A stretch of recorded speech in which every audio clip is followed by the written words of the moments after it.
राधे राधे दोस्तों, स्वागत करती हूँ मैं आपका अपने चैनल पर। और आज मैं आपको सुनाऊंगी गणेश चतुर्थी की व्रत कथा। तो चलिए वीडियो शुरू करते हैं। धार्मिक ग्रंथों के अनुसार भाद्रपद मास के शुक्ल पक्ष की चतुर्थी को गणेश जी का अवतरण हुआ था। इस कारण इस दिन को गणेश चतुर्थी के रूप में मनाया जाता है। गणेश जी का यह जन्मोत्सव चतुर्थी तिथि से लेकर 10 दिनों तक चलता है। अनंत चतुर्दशी के दिन गणेश जी की प्रतिमा विसर्जन के साथ यह उत्सव संपन्न होता है। पूरे देश में भगवान गणेश का जन्मोत्सव मनाया जाता है।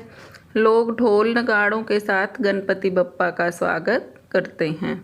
उमंग से भरे इस त्योहार की खास रौनक महाराष्ट्र में देखने को मिलती है। मान्यता है कि बप्पा की मूर्ति स्थापना कर विधि विधान से पूजा करने से व्यक्ति के समस्त दुखों का अंत हो जाता है। गणेश चतुर्थी के दिन बहुत से लोग व्रत रखकर श्री गणेश जी की पूजा करते हैं और इस व्रत कथा को जरूर पढ़ते हैं। गणेश चतुर्थी की कथा इस प्रकार है।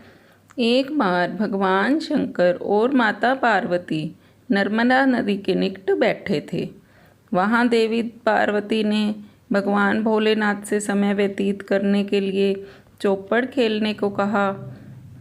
भगवान शंकर चौपड़ खेलने के लिए तो तैयार हो गए, परंतु इस खेल में हार जीत का फैसला कौन करेगा, इसका प्रश्न उठा। इसके जवाब में भगवान भोलेनाथ ने कुछ दिन के एकत्रित कर उसका पुतला बनाया।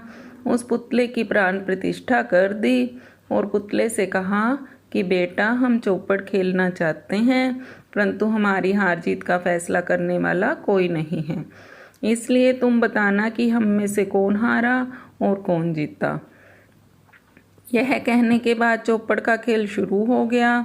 खेल 3 बार खेला गया और संयोग से तीनों बार पार्वती जी की जीत हुई। खेल समाप्त होने पर बालक से हार जीत का फैसला करने के लिए कहा गया, तो बालक ने महादेव को विजयी बताया।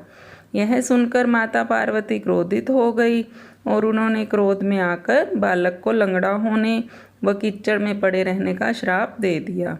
बालक ने माता से माफ़ी मांगी और कहा कि मुझसे अज्ञानतावश ऐसा हुआ, मैंने किसी द्वेष में ऐसा नहीं किया। बालक के क्षमा मांगने पर माता ने कहा कि यहाँ गणेश पूजन के लिए नाग कन्याएं आएंगी, उनके कहे अनुसार तुम गणेश व्रत करो, ऐसा करने से तुम मुझे प्राप्त करोगे। यह कहकर माता भगवान शिव के साथ कैलाश पर्वत पर चली गई। 1 वर्ष बाद उस स्थान पर नाग कन्याएं आईं। नाग कन्याओं से श्री गणेश के व्रत की विधि मालूम करने पर उस बालक ने 21 दिन तक लगातार गणेश जी का व्रत किया। उसकी श्रद्धा देखकर गणेश जी प्रसन्न हो गए और श्री गणेश जी ने बालक को मनवांछित फल मांगने के लिए कहा। बालक ने कहा कि हे विनायक, मुझ में इतनी शक्ति दीजिए कि मैं अपने पैरों से चलकर अपने माता पिता के साथ कैलाश पर्वत पर पहुंच सकूं और वो यह देखकर प्रसन्न हो जाएं। बालक को यह वरदान दे श्री गणेश जी अंतर्ध्यान हो गए।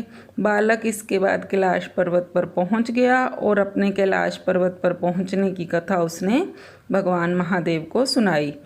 उस दिन से पार्वती जी शिव जी से विमुख हो गई।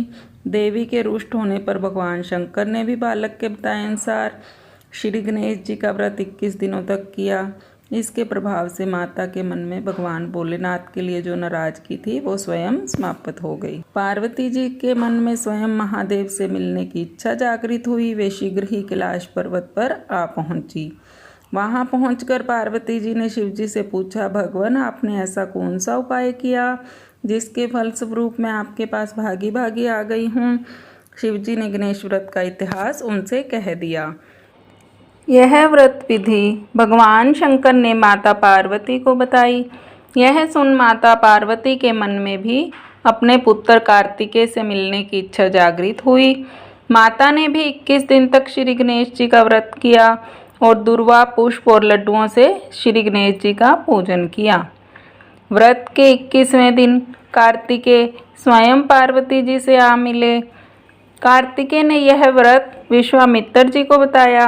विश्वामित्र जी ने व्रत करके गणेश जी से जन्म से मुक्त होकर ब्रह्म ऋषि होने का वर मांगा। गणेश जी ने उनकी मनोकामना पूर्ण की। इस प्रकार श्री गणेश चतुर्थी व्रत को मनोकामना व्रत भी कहा जाता है। इस व्रत को करने से सबकी मनोकामना पूरी होती है। तो दोस्तों, आपको मेरी वीडियो कैसी लगी मुझे कमेंट बॉक्स में ज़रूर बताएं। अगर आपको मेरी वीडियो अच्छी लगे तो मेरी वीडियो को लाइक कीजिए, शेयर कीजिए और मेरे चैनल को सब्सक्राइब करना मत भूलिए। पास में लगे बेल आइकन को भी ज़रूर दबाएं, जिससे कि आने वाले नई वीडियो की नोटिफिकेशंस आपको सबसे पहले मिल पाए। Thanks for watching. मिलते हैं नई कहानी के साथ अगली वीडियो में। तब तक के लिए राधे राधे दोस्तों।